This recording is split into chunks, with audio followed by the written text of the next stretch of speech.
Okay, I'm going to show you how to change the wheel bearings and the brake rotor and the brake pads on a 2002 Ford Explorer. Okay, you need a 13 millimeter socket, a 15 millimeter socket, an extension, a ratchet, bigger ratchet, some pliers. You need that C-clamp, so go down and buy one.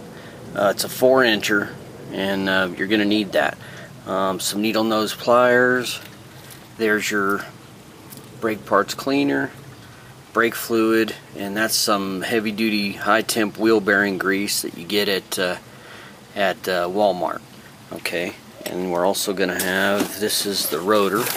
That's the rotor, the whole thing as it comes, and this fits a 2002 Explorer.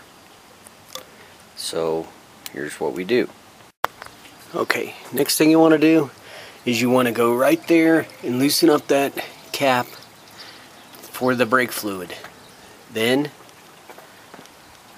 you want to put your jack under there, right about there. Jack that thing up, and then you're ready to take the tire off. Okay, you've got a 13 millimeter bolt and a 15 millimeter bolt. These are the 13s, and you need to loosen these. They're right here on this side. You loosen up those, take them out, both of them. Okay, then once you do that, your caliper is going to come off. There it goes, just like that. Now you take it and set it right there. Okay, be sure to turn the wheel inside. That way when you're working on it, the brake comes out and you have more room to work. Okay, then what you do is you take this caliper here real quick, and you could just hook it up here like this with a cord so that it doesn't dangle and pull on that line. Then you want to take your 15 millimeter and loosen up these bolts back here. They're right back here in the back, and they hold this on, and that's where the discs are held. So you'll loosen that up, take these out. Same with this one. On this one, you're going to need an extension. So get your extension, get back there. And they're pretty dang tight, so you're going to have to work a little bit with it there.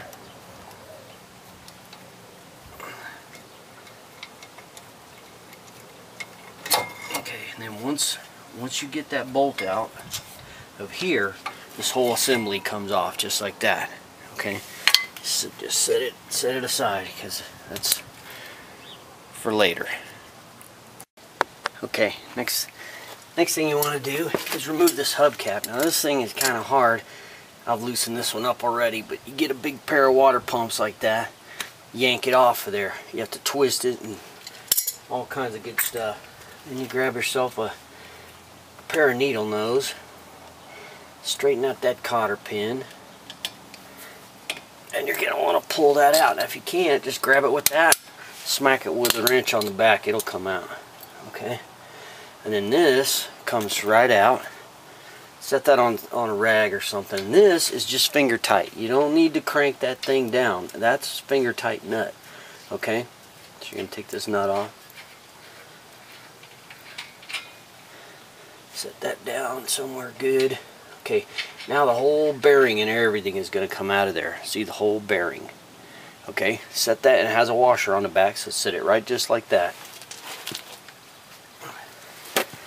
Make sure you got plenty of rags around too. Okay, now here's the tricky part. Just put this nut back on a little bit, if you can get it on there. Perfect. Okay, take that off a little bit, and the disc is loose. Just yank the thing off and make sure that it kind of hits that nut, and the whole back bearing will come out. See? The whole back bearing comes out of the back of this. I'll show you. It comes out of the back of this disc, and it just sits right in there like that. When you replace these, that's what you have to do. Okay, so those are no good. And then that's what you're left with right there. Let's take the nut back off. Okay, and you're done with that part. Okay, now what you want to do is you want to grab your new rotor, sit it on the ground, and then you're gonna, if you have gloves, it's cool to put those on. You want to get some of this goop. That's some high temperature multi-purpose. That's good stuff for bearings. And you want to take the old bearings, and what you want to do is just do like this, where you're just kind of smooshing it in there, because that's really all what you want to do. You want to smoosh it in there and get a bunch of grease in there, a bunch of that high temp grease in there. Okay, and it's all covered, and usually it'll start oozing out the front when it's got plenty in it, and you'll get a bunch on the outside. Just go ahead and coat the whole thing, set it in there just like that. Now this is a seal, same deal there. You can wipe the old crap off and put some new junk on it. Nice little coat of the new stuff. Flip it over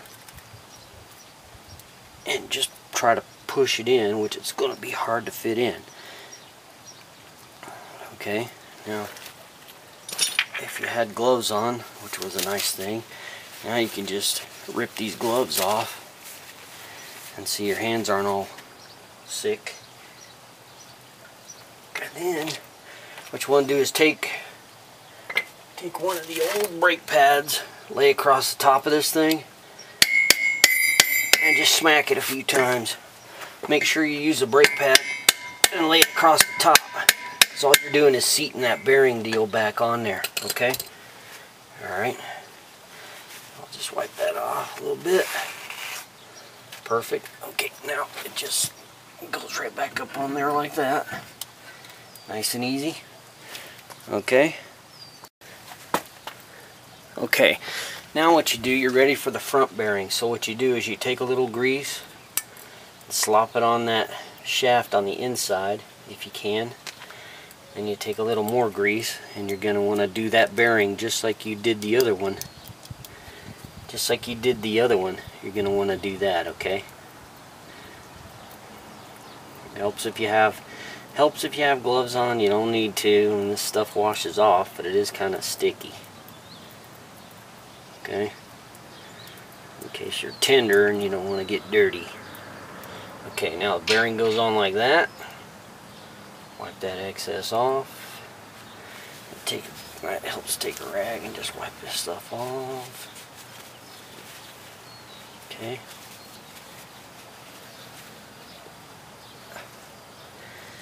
And what else? Okay, now we're ready for the washer. You put the washer on there. And put the nut on there. I mean, that's pretty much all there is to replacing this rotor. Okay, now you'll see that as you tighten this nut, that rotor will go back up on there. Okay, get it nice and tight on there. What I like to do is take a pair of water pumps and tighten it down real tight, and then back it off. Tighten it down and then back it off maybe an eighth of a turn, and that just gets it the right tension there. Then you put that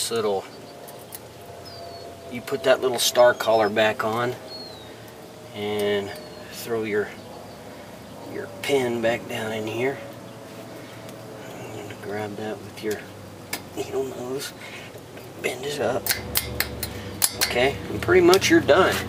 All you got to do now, put this cap back on, which is always fun. And you can smack it back on, or whatever you need to do with whatever you got handy. And pretty much you're done with the disc.